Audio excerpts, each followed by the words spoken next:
سوال کیا ہے ثواب کے بارے میں، ثواب کیا ہے اور ایصال ثواب کسے کہتے، قرآن مجید اس کے بارے میں کیا کہتا ہے؟ تو اس کا جواب آسان الفاظ یہ ہے کہ ثواب کسی عمل کے نتیجے کو کہتے، بدلے کو کہتے ہیں، مکافات عمل کو کہتے۔ عربی میں کہتے ما یرجع الی الانسان من جزاء عملی، وہ کچھ جو انسان کی طرف لوٹے ازروئے جزا اس کے عمل کا، اس نے جو عمل کیا اس کا بدلہ اس انسان کو ملے، یہ ثواب۔ مزید وضاحت اس کا ہم کریں، عربی میں کہتے صاب یصوب صوبن، رجوع الشیء الی حالتہ الاولی کان علیہ، کسی چیز کا چلے جانے کے بعد دوبارہ اپنی اصلی حالت پر لوٹانا۔ مزید وضاحت میں کروں، صاب جسمہ صواباً و اصابہ، اس کا جسم بیماری کے بعد اپنی اصلی حالت پر آ گئی، اس طرح کہ پھر سے اس کا ضائع شدہ جو توانائی ہے اور اس کی صحت بحال ہو گئی۔ اب مزید وضاحت، انسان جب بھی کوئی کام کرتا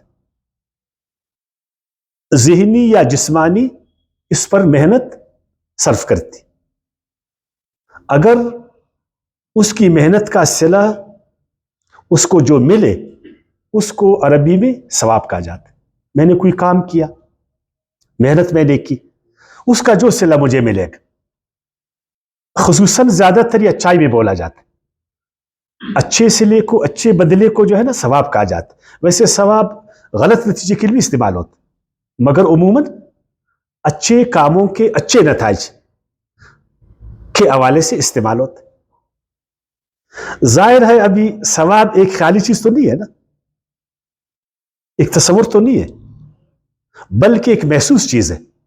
میں نے ایک محنت کہ میں نے پانی پیا تو اس سے کیا مجھے ملے گا؟ پیاس بجھ جائے گی۔ میں نے کھانا کھایا اور میری بھوک ختم ہو گئی نا، اور میں نے علاج کیا، مریض تھا تو اچھا اگر میں علاج کر رہا ہوں اور میں ٹھیک نہیں ہو رہا ہوں تو مجھے نتیجہ مل رہا ہے، میں پانی پی رہا ہوں، پیاس نہیں بجھ رہی، مجھے نتیجہ مل رہا ہے، میں کھانا کھا رہا ہوں، بھوک ختم نہیں ہو رہی تو مجھے نتیجہ مل رہا ہے، نہیں مل رہا ہے نا۔ اس کو آپ ثواب کہیں گے؟ ثواب کس کو آپ کہیں گے؟ آپ کو نتیجہ ملے۔ اگر صلہ آپ محسوس نہیں کر رہے تو انسان کس طرح جانے گا کہ اس کی محنت کا صلہ اس کو ملا؟ اگر میں ثواب کو ایک غیر محسوس چیز سمجھوں گا، جس طرح ہم مسلمان ثواب کو ایک خیالی چیز سمجھتے، آپ وضو کیوں کر رہے ثواب کمانے کے لیے، آپ سچ کیوں بول رہے ثواب کمانے کے لیے، آپ نماز کیوں پڑھ رہے ثواب کے لیے، آپ حج کیوں کر رہے ثواب کے لیے، میں نے یہ کالا امامہ کیوں پہنا ہے ثواب کے لیے، آپ نے داڑھی کیوں رکھی ہے ثواب کے لیے۔ اگر مجھ سے پوچھے اس سے فائدہ تم کو کیا ملے گا، یہ جو آپ نے کالا سیاہ امامہ پہنا ہے اس کا نتیجہ کیا ہے، تو پھر سمجھ آ جاتی ہے نا۔ اس لیے میں نے کہا کہ عربی میں ثواب ایک محسوس نتیجہ کو کہتے ہیں، جس کو آپ محسوس کر رہے ہیں، یعنی اس چیز کا نتیجہ، آپ زہر، کوئی آدمی زہر کھائے گا تو اس کا نتیجہ اس کو مار دے گا۔ اللہ تعالیٰ کسی بھی انسان کی محنت کو رائیگاں نہیں دے گا نا۔ ایک آدمی پانی پیے، اگر وہ بیمار نہیں ہے تو اس کا پیاس بجھے گا نہیں بجھے گا؟ اللہ کسی محنت کو ضائع کرتا ہے؟ نہیں کرتا ہے نا۔ اس لیے کہ اللہ تعالیٰ نے فرمایا سورہ آل عمران کی آیت 195 میں، انی لا اضیع عمل عامل منکم من ذکر او انثی، بے شک میں اللہ نہیں ضائع کرتا عمل کسی بھی عمل کرنے والے کا، چاہے وہ مرد ہے چاہے عورت۔ ایک آدمی نماز پڑھے اور اس کو اس کا صلہ نہیں ملے، اور وہ بھی محسوس طریقے سے۔ ایک آدمی حج کرے اور اس کو اس کا صلہ نہیں ملے، وہ بھی محسوس طریقے سے۔ میں امامہ پہنوں اور مجھے اس کا نتیجہ نہیں ملے محسوس طریقے سے۔ یہ محسوس کا، چونکہ خالی ہم نے اس کو خالی چیز سمجھا ہے نا. اور سورہ نجم کی آیت 39 میں اللہ نے فرمایا وَأَنَّ سَعْيَهُ سَوْفَ يُرَىٰ، جو بھی کام کرے گا عنقریب اس کا نتیجہ عنقریب وہ اس کو دیکھے گا. آپ نماز پڑھ رہے تو عنقریب اس کا ثواب آپ کو ملے گا کیا نہیں ملے گا؟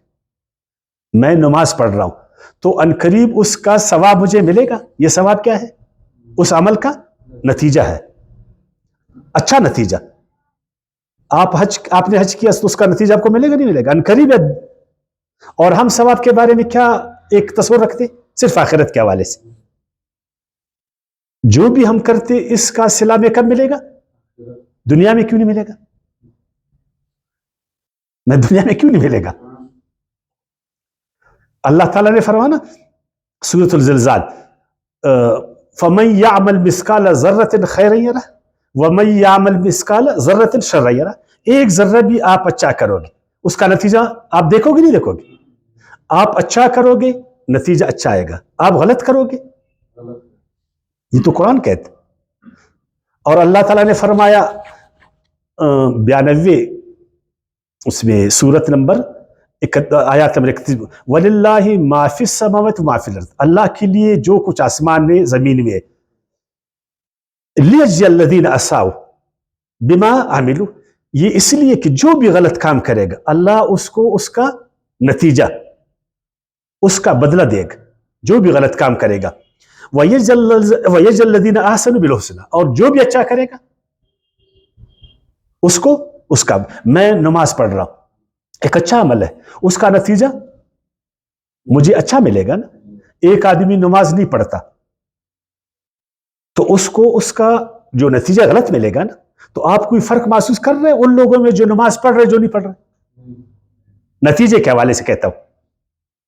ایک آدمی نماز پڑھ رہا ایک نہیں پڑھ رہا، اس کے بعد نماز کے بعد اس کو کیا نتیجہ مل رہا ہے اس کو کیا مل رہا ہے؟ کوئی فرق؟ کیوں؟ اس لیے کہ ہم نے ثواب کو خالی چیز سمجھا ہے. اگر اس کو محسوس چیز سمجھے صرف یہ آپ فرق کر سکتے کہ اس آدمی کو اللہ آخرت میں جنت میں لے جائے گا اور دوسرے کو سزا دے گا. دنیا میں تو آپ نہیں محسوس کر رہے، ورنہ کرنا چاہیے نا.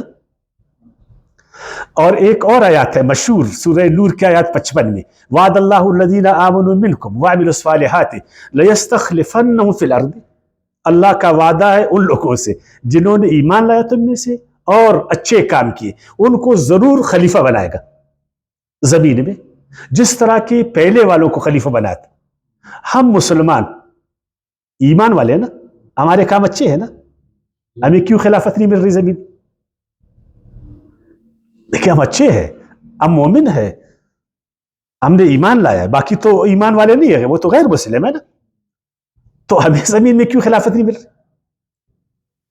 اللہ کا تو وعدہ ہے نا. تو معلوم ہوا کہ ہر انسان جو کام کرے گا نا اچھا، اس کو ضرور اس کو اچھے کا بدل ملے گا، اور اگر وہ غلط کرے گا اس کو غلط. اب دوسرا سوال، پھر میں ایک بات کروں نا خصوصاً علماء کرام سے کہ یہ جو ہم مسلمان جو اعمال کر رہے اور آپ ہمیں کہہ رہے کہ یہ صحیح عمل ہے، اور واقعی ہے. حج ایک صحیح عمل ہے، نماز صحیح عمل ہے، روزہ صحیح عمل ہے، زکوٰۃ سے عمل ہے. باقی جو ہم دین پر عمل کرتے اس کا نتیجہ دنیا میں ہمیں اچھا کیوں نہیں مل رہا؟ مثلا اگر ہم سے کوئی پوچھے کہ نماز کا نتیجہ یہ ہے کہ تم کو برے کاموں سے روکے، تم میں وحدت پیدا کرے، تو ہماری نمازیں ہمیں برائی سے کیوں نہیں روک رہی؟ اگر حج کا نتیجہ یہ ہے کہ دنیا کے سارے مسلمانوں میں جوڑ پیدا کرے، اتفاق پیدا کرے، پھر دنیا کے سارے مسلمان ایک کیوں نہیں ہے؟ اگر زکوٰۃ کا نتیجہ یہ ہے کہ اسلامی معاشرے سے غربت ختم ہو جائے، مسکنت ختم ہو جائے اور معیشت ترقی کرے، پھر غربت کیوں ختم نہیں ہو رہا؟ اگر روزے کا مقصد یہ ہے نتیجہ کہ انسان مسلمان اپنے نفس پر قابو پائے، اس میں صبر کا جذبہ پیدا ہو جائے، پھر ہم اپنے نفس پر قابو کیوں نہیں پائے، وغیرہ وغیرہ. تو یہ ایک سوال ہے نا، ہر ایک سے سوال ہے میرا. ہر مسلمان اپنے گریبان میں دیکھ کہ ہم کر رہے تو اچھے اعمال، لیکن اس کا نتیجہ کیوں اب نہیں مل رہا؟ اب آتی ایصال ثواب کی طرف کہ ایصال ثواب پھر کیا ہے؟ ایصال ثواب یہ کہ اپنا عمل کسی دوسرے کو شفٹ کر لو، اس کو پہنچاؤ.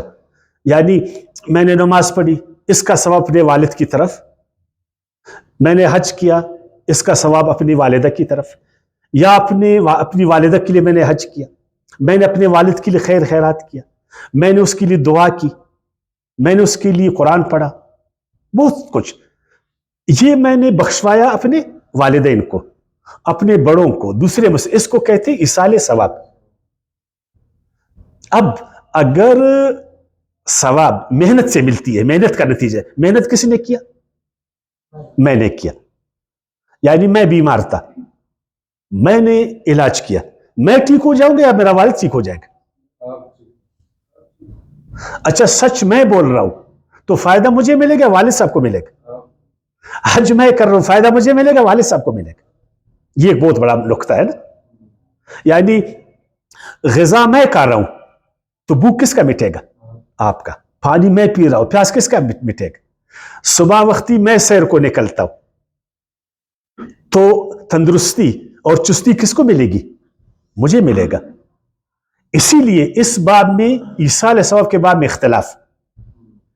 کیا ایک انسان کا عمل دوسرے انسان کو وہ پہنچا سکتا ہے؟ اپنے عمل کا نتیجہ دوسرے کو دے سکتا ہے؟ یہ ایک بڑا مسئلہ ہے. تو اس میں جو اکثر علماء کرام ہیں، اکثریت مسلمانوں کی اکثریت علماء کرام، وہ یہ کہتے ہیں بالکل ہو سکتے، بالکل ہو سکتے. صرف بدنی عبادات ہے اس میں ذرا اختلاف ہے. کیا ہم حج جو ایک بدنی اور مالی ہے نا، وہ اپنے والدین کو بخشوا سکتے؟ اس میں بھی پھر بہت کم اختلاف ہے کہ ہاں ایسا ہے. لیکن مسلمانوں میں ایک گروہ ایسا بھی ہے کہ جو اس چیز کو نہیں مانتے. وہ قرآن سے استدلال کرتا ہے، وہ قرآن کی آیاتوں کو لاتا ہے. سورہ نجم کی آیت 39، اللہ تذر وازرۃ وزر اخری، کہ کوئی آدمی دوسرے کا بوجھ نہیں اٹھا سکتا. کوئی آدمی دوسرے کا بوجھ، یعنی ایک آدمی نے غلط کی، نمازیں نہیں پڑھے، فرض کریں میرے بھائی نے نمازیں نہیں پڑھی، بڑے بھائی نے، اور اللہ نہ کرے وہ اس حالت میں وفات پا گیا، اللہ نہ کرے، تو کیا میں اس کے بوجھ کو اٹھا سکتا ہوں؟ اللہ نہ کرے کسی کے بھائی نے قتل کیا، وہ اس کے بوجھ کو اٹھا سکتا ہے؟ یہ مسلمانوں میں ایک گروہ قلیل وہ کہتا ہے کہ نہیں، ایصال ثواب نہیں ہو سکتا، ہر آدمی اپنے لیے خود عمل کرے گا. اور آگے وہ کہتے ہیں نا وَأَن لَيْسَ لِلْإِنسَانِ إِلَّا مَا سَعَىٰ، کہ نہیں ہے انسان کے لیے مگر وہ خود جو کرے. ان آیاتوں سے وہ استدلال کرتے. ایک اور رائے بھی ہے، وہ رائے یہ ہے جس کو علامہ اللوسی، اس کی کتاب روح المعانی، اس کی کتاب ہے تفسیر، اس نے ایک دوسرے مفسر سے وہ اس کی کتاب بھی پڑھی ہے، ابن عطیہ، اس کی تفسیر سے وہ پھر روایت کرتے ہیں بہت بہترین بات. وہ کہتے ہیں حق اور عدل کے حوالے سے، کہتے ہیں انسان کا حق صرف وہ ہے جو اس نے خود کیا، انسان کا حق جو اس نے خود محنت کی، باقی جو اس کو کچھ ملے گا وہ اللہ کا فضل ہوئے گا، وہ اللہ کا فضل ہوئے گا. اگر اللہ کی منشا ہے، رضا اس کو دے گا. یعنی میں اپنے والد کے لیے دعا فرما رہا ہوں کہ اللہ میرے والدین کو بخشوا دے. اب یہ حق نہیں ہے کہ خواہ مخواہ جو ہے نا میری بات کو اللہ وہ کرے. اب اگر میری دعا کو اللہ قبول کرے میرے والد کے لیے تو اچھی بات ہے، اگر نہیں کرے ضروری نہیں ہے. میں اپنے والدین کے لیے حج کر رہا ہوں، والدین کے لیے کہ اللہ اس کا ثواب میرے والدین کو بخشوا دے. اب اگر اللہ کی رضا ہے تو بخشوا دے، اگر نہیں حق نہیں بنتا. میں اپنے والدین کے لیے قرآن پڑھ رہا ہوں، میں اس کے لیے نمازیں کر رہا ہوں، میں اس کے لیے صدقات کر رہا ہوں. اگر اللہ چاہے تو ان کو بخشوائے دے، اگر نہیں چاہے ضروری نہیں ہے. حق یہ ہے کہ وہ خود کرے، اس نے جو کیا ہے وہ اللہ اس کو ضرور دے گا، اور جو اس نے نہیں کیا وہ پھر اللہ کا فضل ہے، وہ پھر اس کی رحمت خاص کہ وہ کسی کی دعا کو اس کے لیے قبول کرے یا نہ کرے، کسی کی نماز کو اس کے لیے قبول کرے یا نہ کرے. یہ کون؟ یہ روح المعانی علامہ اللوسی جو ابن عطیہ سے روایت کرتے. لیکن ایک اور رائے بھی ہے، وہ رائے پھر یہ ہے کہ ایک انسان کو صرف وہی ملے گا جس نے وہ کام خود کیا ہو براہ راست یا کسی واسطے سے. یعنی ایک آدمی نے مرتے سے پہلے صالح اولاد اس نے چھوڑے. کیا چھوڑے؟ صالح اولاد. اپنی مرضی سے اپنے بچوں کو اس نے تربیت دی، تزکیہ دیا، اچھا انسان ان کو بنایا.